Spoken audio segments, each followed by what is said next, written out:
प्रशांत कोरटकरच्या जामिनावर आज निकाल होणार आहे। कोरटकरला जेल की बेल याकडे मात्र महाराष्ट्राचं लक्ष लागलंय।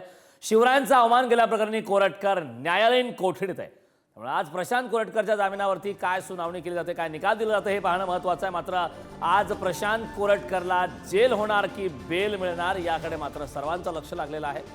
छत्रपती शिवरायांचा अवमान केल्याप्रकरणी कोरटकर सध्या न्यायालयीन कोठडीत आहे आणि याच संदर्भात कोरटकरला आज दिलासा मिळतो की कोरटकरच्या अडचणीमध्ये वाढ होते हे पाहणं महत्त्वाचं आहे।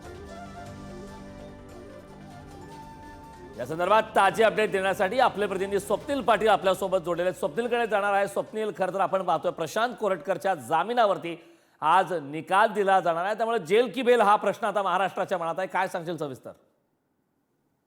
नक्कीच, कारण आपण जर पाहिलं तर प्रशांत कोरटकर हा आता न्यायालयीन कोठडीमध्ये आहे। शिवरायांचा अपमान करणं आणि इतिहास अभ्यासक इंद्रजित सावंत यांना जीवे मारण्याची धमकी दिल्याप्रकरणी त्याला अटक करण्यात आली होती। सुरुवातीला त्याला 3 दिवसांची पोलीस कोठडी, त्यानंतर वाढ करून 2 दिवसांची पोलीस कोठडी देण्यात आली होती। त्यानंतर त्याला न्यायालयीन कोठडीची 14 दिवसांची सुनावण्यात आली आहे।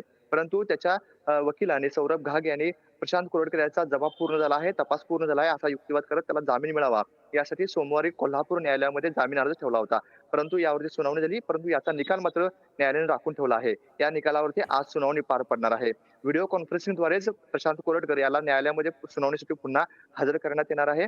आज न्यायालयाचा निकाल येणार आहे, त्यामुळे प्रशांत कोरटकर याची रवानगी कळंबा कारागृहात राहते की त्याला जामीन मिळतो हे पाहणं औचित्याचं असणार आहे। परंतु असं असलं तरी प्रशांत कोरटकर याने जे शिवरायांचा अपमान केला आहे त्यामुळे जनभावना संतप्त आहेत, त्यामुळे प्रशांत कोरटकर याला जामीन देऊ नये असा युक्तिवाद पुन्हा सरकार पक्षाकडून केला जाऊ शकतो। तसेच इंद्रजित सावंत याच्या वकील जे आहेत असीम सरोदे यांच्याकडून देखील जे धमकी प्रकरण होतं त्या अनुषंगाने प्रशांत कोरटकर याला जामीन देऊ नये असा देखील युक्तिवाद आज केला जाऊ शकतो। त्यामुळे आज कोल्हापूर सत्र न्यायालयामध्ये पार पडणाऱ्या युक्तिवादाकडे, निर्णयाकडे साऱ्या राज्याचं लक्ष लागून राहिलं आहे। कोल्हापूर सत्र न्यायालय प्रशांत कोरटकर याची रवानगी पुन्हा न्यायालयीन कोठडीमध्येच करते की त्याला जामीन देते हे मात्र पाहणं औचित्याचं असणार आहे। करण, नक्कीच खूप खूप धन्यवाद स्वप्नील या सविस्तर अशा माहितीसाठी।